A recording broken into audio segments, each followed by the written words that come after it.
Alright guys, so I don't have long before I have to go back to work, so we'll go over some Carrick stuff later. We tried to brush up on the Yormandi a little bit.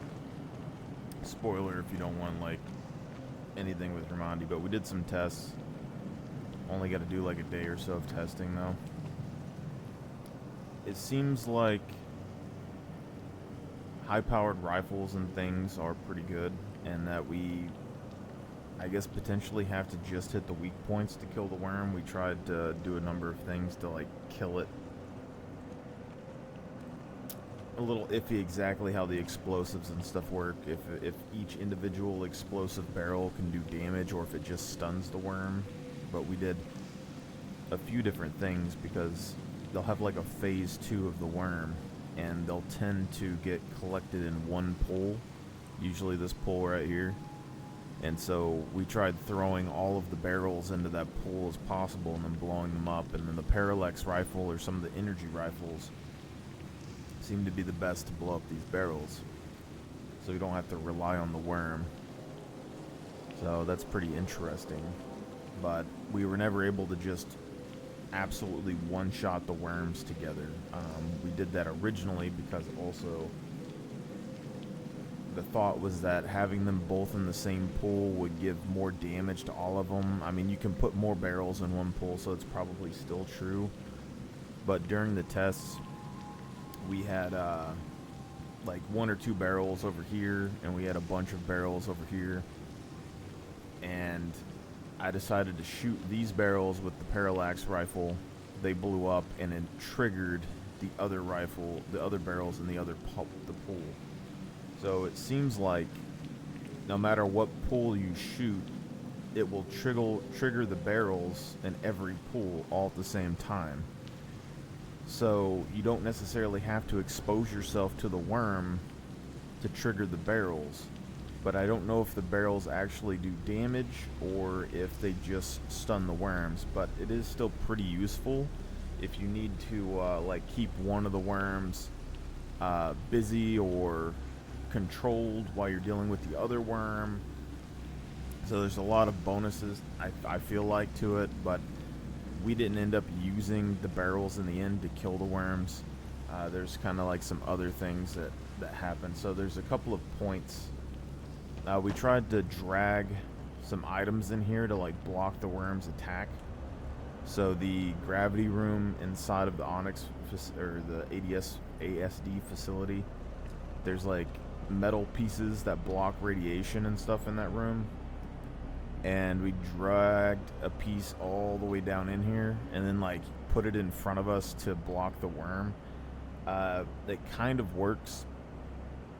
There was also like someone that accidentally like left a fury inside the boss room spawn that we couldn't use, and we were kind of using the shields on the ship, and we've used a part of its engine to block things as well. The metal piece blocks stuff to some degree, but it's not really worth it, to be honest, and it's a pain to get down here. The and like sometimes things despawn when you activate the lever. But up here, if you have multiple people, no one really gets hit from attacks up here in general. So this is a pretty safe spot up here.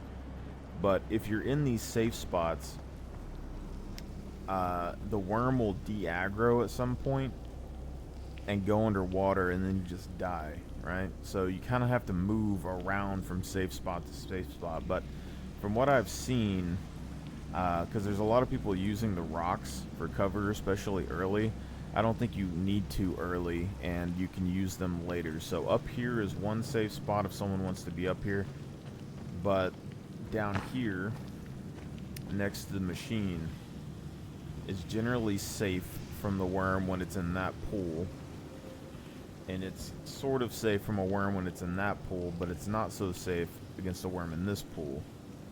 And then all of these safe zones are fairly safe, but you can still get hit with that purple, like, AoE damage ability on the ground. That seems like it does, like, a burning effect, and also either something's going on with the game, or it has something that negates like healing, because we tried to use like I was trying to use like med guns and stuff while standing in it, and there was like some issues, so I had to like walk out of the purple area to actually get the heal to work. So I'm not sure on that. Another question that I never really got to test was this thing hanging off the side of the cliff. I wanted to see what happens if you could get the worm to melee attack this.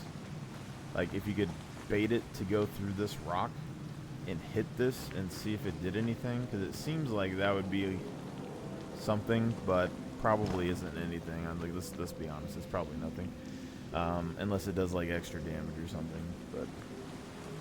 But not too bad on all that. But there's another spot over here. I didn't get to use this spot a whole lot, but I don't think it's too shabby. There's invisible walls in a couple places, but right here there's this pile of rocks, right?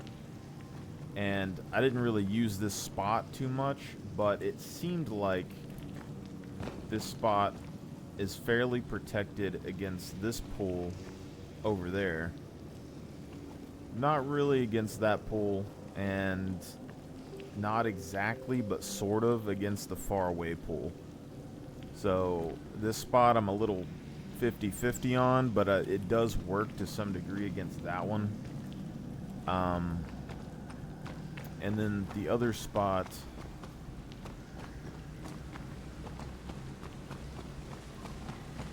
is inside this exit here. And this seems like one of the better spots. So right here by this door, you can kind of chill here, and you can shoot the worm when it spawns out of that pool. You're protected from the far away pool, and you're protected from that pool. And there's like an invisible wall right here.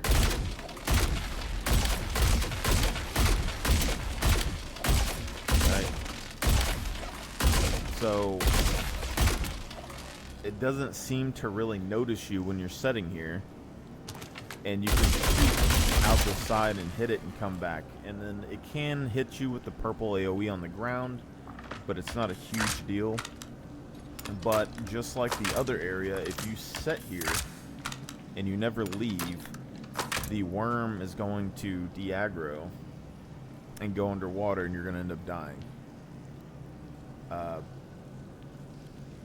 So in a group, it's pretty decent, I think, to have some people here in these like safe spots and just shoot out, because it just avoids them taking damage anyway, and it saves more of the cover here. And when you're in these safe zones, you can shoot out and hit the worm, and it'll distract it, and it'll start shooting at you right here, but it isn't going to kill you for the most part. So this is where you can keep it distracted and then allow your teammates to run in between cover and do whatever. And then just focusing on the vulnerable points on the worm. When you end up like crowd controlling the worm and it starts freaking out and running around, I don't know if shooting it does anything. So I didn't really focus on shooting it a whole lot while I was doing that, but being able to crowd control one worm does free up your allies to run around. And if people go down or anything like that, that's where the explosive barrels really came in. So if you're tossing the explosive barrels in the water pools and some of your teammates go down pretty hard, you can like shoot the explosive barrels, trigger them in all of the pools at the same time, stun the worms, and then go revive your friends. Is pretty much the gist that I'm getting here. And I don't think it was too bad. If you kind of use those little spots and you have like someone running around to these cover zones, you don't lose as many rocks. And then by the time the end of the fight happens, you have a lot more cover just in general when you're like moving around. So I think that's pretty much everything that we learned for the most part. I mean, railguns and rocket launchers and stuff as well like can work, but I don't know how well they work. We didn't have enough ammo to really test it a whole lot, and my rocket launcher was kind of glitching and not reloading and things like that. So I've seen people like one-shot worms with the rocket launcher, but Maybe it changed by the time I got here. I don't know. I was hitting it pretty hard with the rocket launcher. Didn't get a whole lot going on, but I got to get ready for work. So y'all guys have another like a good one. If I get some people together, I'll try to show y'all what I was doing with the Carrack or whatever a while back, like the potential of that ship. So.